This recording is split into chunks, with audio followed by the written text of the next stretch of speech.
Bonjour à toutes et à tous, je suis Nicolas James, journaliste au Journal du Net. Je vais avoir le plaisir d'animer la table ronde sur la concurrence et sur la réflexion sur les règles qu'il faudra mettre en place ou pas pour accompagner le développement d'une économie numérique. Mais avant cela, je vais inviter sur scène Laurence Alliot, la directrice de la communication médicale internationale de Servier.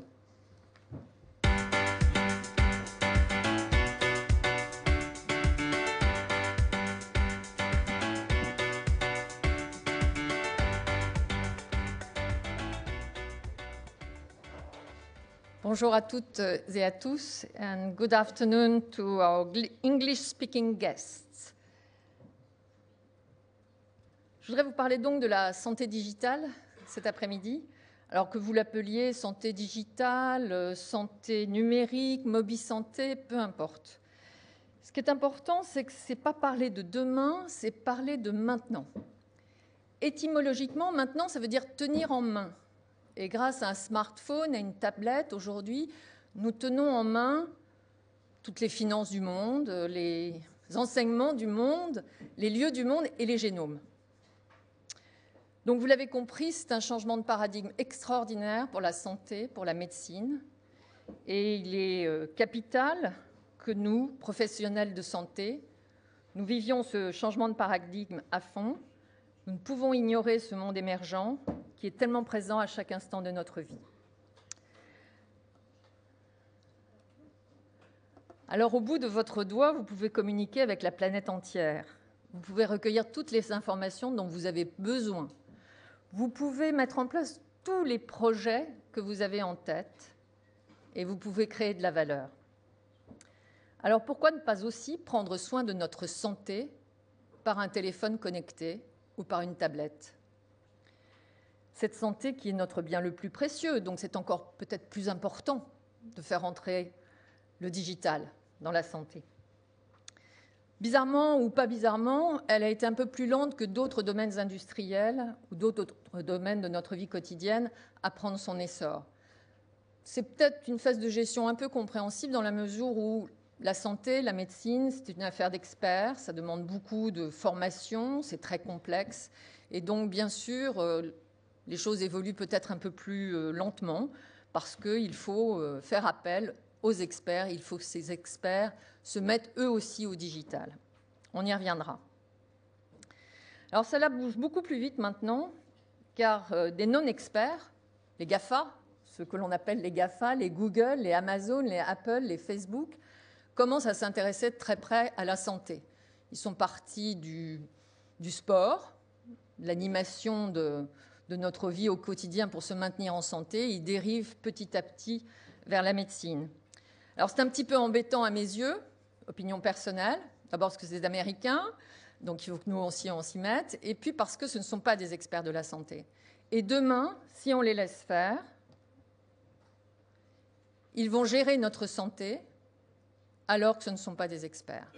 Et puis si ce n'est pas les GAFA, eh ben, ça sera des Asiatiques, les Chinois, les Coréens, je les aime beaucoup aussi, mais ils ont peut-être les mêmes défauts. Et en tous les cas, il me semble important que les industriels européens et français gèrent aussi ce domaine de la santé digitale. Alors pourquoi le digital est un enjeu majeur pour notre santé, pour la santé tout court? Pour plusieurs raisons. La première, nous y reviendrons, elle a déjà été évoquée ce matin par Pierre Gattaz, c'est parce qu'elle va toucher directement le consommateur. Et dans le domaine de la santé, je ne vais bien sûr pas parler de consommateur, mais du patient. La deuxième chose, c'est parce qu'elle va faire des économies à nos systèmes de santé, et ils en ont bien besoin. Et la troisième, c'est parce qu'eux-mêmes vont entraîner d'autres progrès. La santé digitale est un progrès pour la médecine, pour les patients, mais elle va induire d'autres progrès. Alors, pourquoi est-ce important de toucher le patient directement ? Très simple, bon sens, on a tous eu des maux parmi nous, les uns et les autres, des petites maladies ou des maladies plus chroniques. On va prendre l'exemple d'une hypertension, par exemple. En France, vous allez voir votre médecin une fois tous les 3 mois pour qu'il renouvelle une prescription. Peut-être que dans d'autres maladies, vous allez voir un pharmacien plus souvent, une infirmière, aller à l'hôpital, on ne sait pas. Toujours est-il que ce médecin, pour prendre cet exemple, qui voit son patient tous les 3 mois, entre les deux, qu'est-ce qui se passe ? Il peut se passer des tas de choses fort désagréables. Ce patient peut avoir une complication. Il peut avoir nécessité d'aller à l'hôpital et d'être hospitalisé plusieurs jours.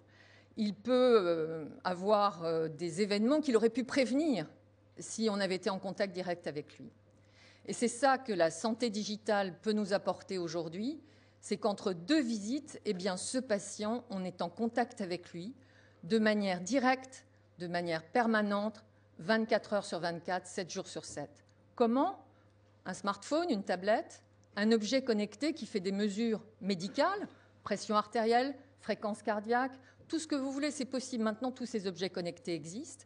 Et puis, éventuellement, une plateforme de surveillance qui fait du 24-24, du 7-7, qui surveille, qui fait du triage, comme disent nos amis anglophones, et qui va pouvoir se retourner vers un professionnel de santé ou même avoir des professionnels de santé sur place. Donc voilà, ce patient, il n'est plus isolé pendant 3 mois. Il est informé, surveillé, il peut se prendre en charge, c'est le fameux empowerment du patient. Et finalement, quand on est patient, on est le plus motivé à se prendre en charge médicalement. On peut aussi, avec ces objets connectés et ces tablettes, avoir l'aide de sa famille, de son entourage. On reçoit des conseils éclairés car ils se basent sur la mesure des paramètres. C'est formidable parce que le digital, ça fait avancer les diapos aussi en avance. Et donc, par ce système, on peut éviter des hospitalisations, on peut prévenir des complications et je pense que tout ça est fort important pour ce patient. Alors, d'autre part, ça va être une relation médecin-patient qui va se transformer. Le professionnel de santé, il est intéressé aussi à avoir des données sur son patient entre 2 visites. Lorsque son patient va revenir le voir 3 mois plus tard, au lieu de l'interroger, au lieu d'essayer de comprendre ce qui a pu se passer pendant ces 3 mois, il aura lui-même sur sa tablette ou son téléphone portable toutes les indications de ce qui s'est passé pendant ces 3 mois. Si son patient s'est bien pesé, que sa balance est connectée et que tout ça a été transmis au médecin ou à la plateforme d'appel, eh bien, ce médecin pourra suivre toutes les données de son patient et se dire « Ah, voilà, là je vois, sa pression artérielle est remontée, je vais explorer, peut-être qu'il a changé de régime, peut-être qu'il a changé de système de vie, peut-être qu'il a oublié de prendre ses médicaments, et donc je vais pouvoir discuter avec mon patient. » Donc ça change entièrement la relation médicale, médecin-patient. Elle devient individuelle, adaptée, permanente, et c'est un grand progrès. Alors certains m'opposeront que tout d'un coup cette relation devient virtuelle et que ça c'est pas bien parce que la médecine c'est une relation humaine entre le médecin et les patients.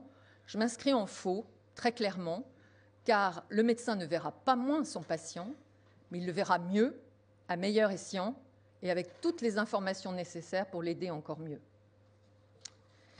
Donc voilà la première raison pour laquelle je pense que la santé digitale est un grand progrès, une relation directe et permanente du patient et du médecin.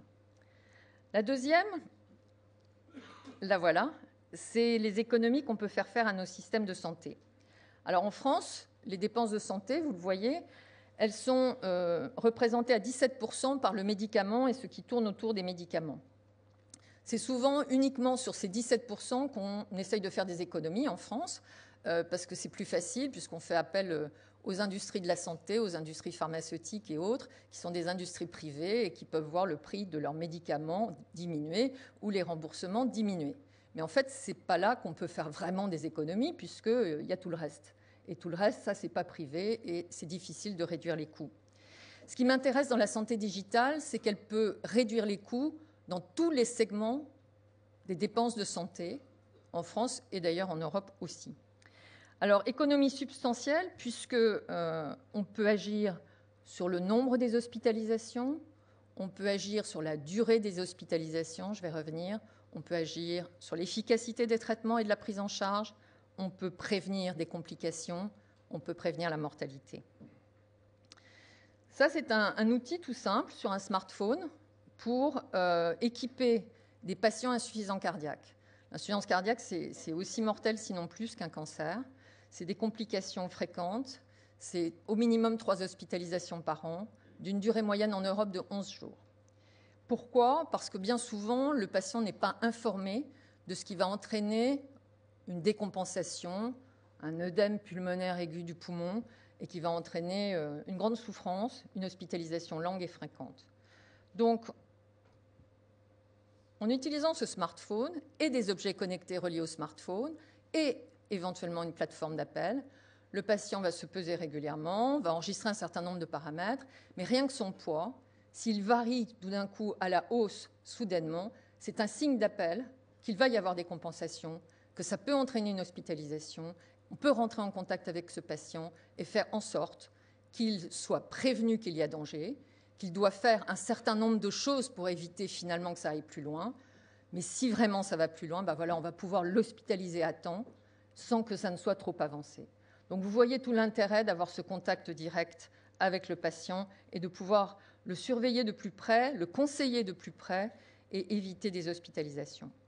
C'est un autre exemple, c'est une application qui permet à un patient hypertendu de se suivre au quotidien, de donner un certain nombre de conseils. Avec un brassard connecté, sa pression artérielle va être rentrée tous les jours, lui permettre de mieux le prendre en charge, mais aussi de vérifier qu'il a bien pris ses médicaments, parce que si la pression artérielle remonte un jour, c'est qu'il a oublié son médicament. Donc on peut le lui dire, on peut lui envoyer un SMS, on peut lui envoyer un message pour lui dire que sa pression artérielle est remontée, que peut-être il a oublié son médicament et que ça serait bien qu'il le prenne. Voilà, j'ai plein d'exemples comme ça. Il y en a aussi dans la dépression, où si on peut suivre son patient déprimé tous les jours avec plein d'informations à lui donner, mais aussi que lui rentre son état général, son humeur, on peut faire de la prévention du risque suicidaire, par exemple.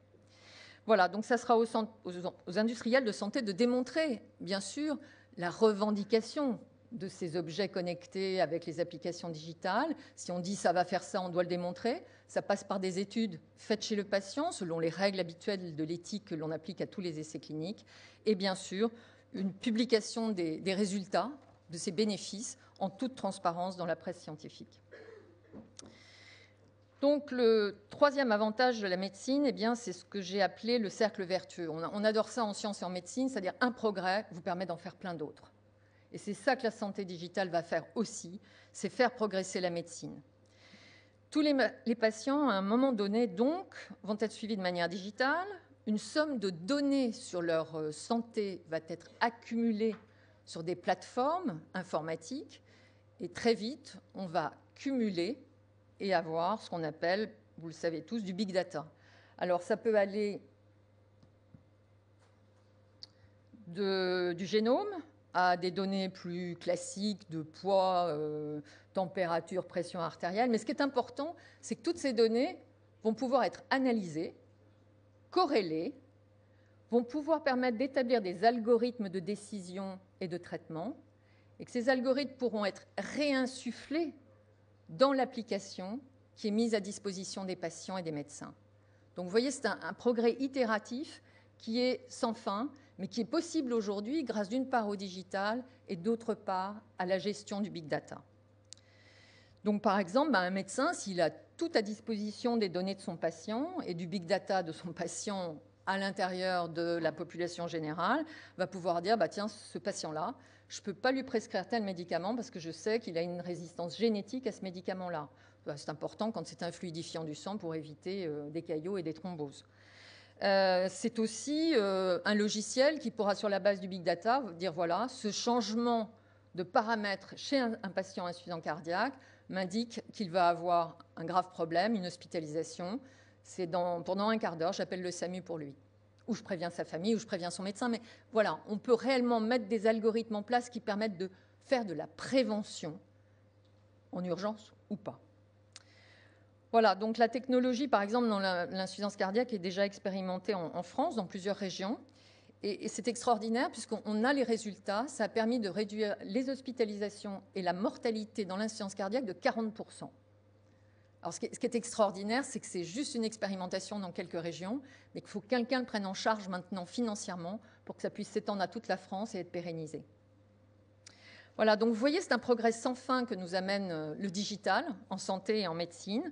Et ça va nous permettre d'avoir une médecine de précision, une médecine personnalisée. Les mots sont beaucoup utilisés, ils sont très à la mode, mais c'est aussi, vous voyez, une grande nouveauté.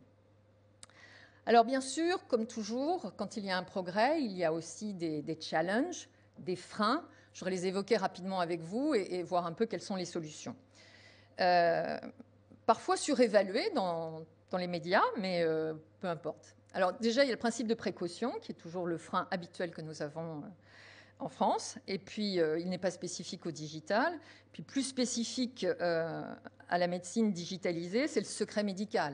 Alors, le secret médical, c'est toujours vrai en médecine, mais c'est vrai aussi en santé digitale.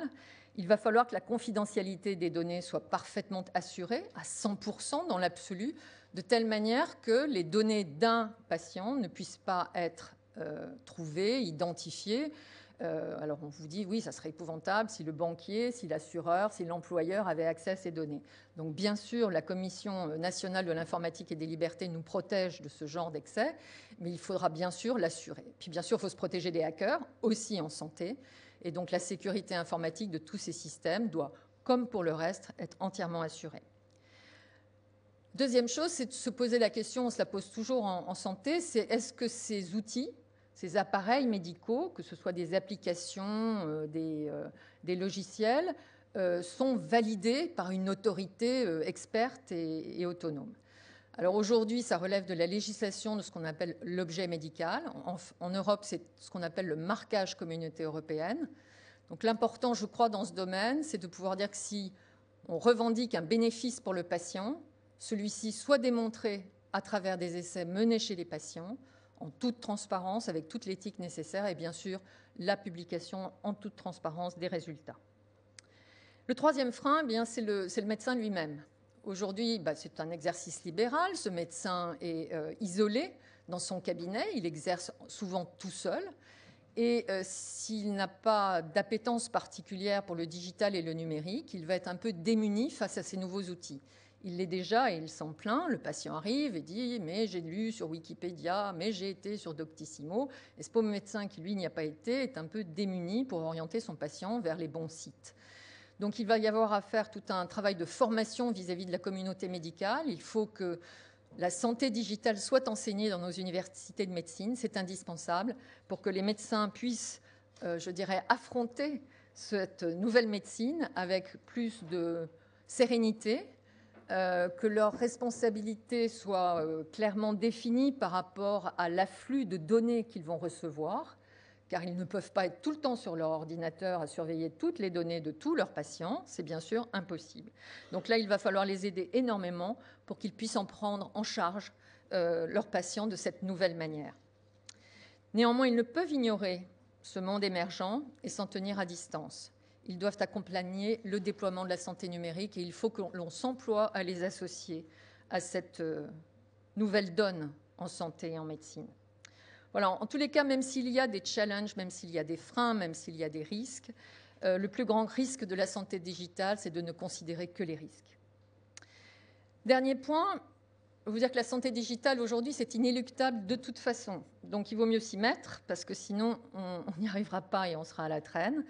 La médecine devient extrêmement complexe. C'est ce que je voulais représenter un petit peu sur cette slide. Les gros ordinateurs sont aujourd'hui devenus indispensables dans quelques hôpitaux universitaires américains pour faire le diagnostic et la prise en charge des cancers et des patients cancéreux, car la médecine est tellement complexe, tellement sophistiquée, tellement basée sur des profils génétiques du patient, mais aussi de sa tumeur, de sa métastase, que l'être humain n'y suffit plus tout seul. Donc si nous ne passons pas à la santé digitale, nous n'arriverons plus à gérer la complexité de la médecine. Voilà, donc amélioration de la santé, diminution des coûts, progrès inéluctables qui nous permettent d'avoir une médecine plus préventive, moins traumatisante, moins dispendieuse et beaucoup plus personnalisée. Donc l'intérêt économique pour l'Europe, il est clair. Il faut que les industriels français et européens participent à cette santé digitale. Il faut que ce soit aussi bien les industriels de la santé classique, industrie pharmaceutique, l'industrie des objets connectés, que les assureurs, et il faut que la French Tech soit là aussi dans la santé pour que notre santé soit prise en charge par le monde européen et le monde français. Voilà, donc le tsunami numérique au sens de bouleversement est en marche, il déferle sur la santé, il va remettre en question nos certitudes, nos habitudes médicales, mais nous tous, industriels de la santé et de tous les secteurs, nous n'aurons aucune excuse à ne pas nous y être préparés. Aussi, nous devons tout mettre en œuvre pour que la French Tech rayonne à l'international. Merci à tous.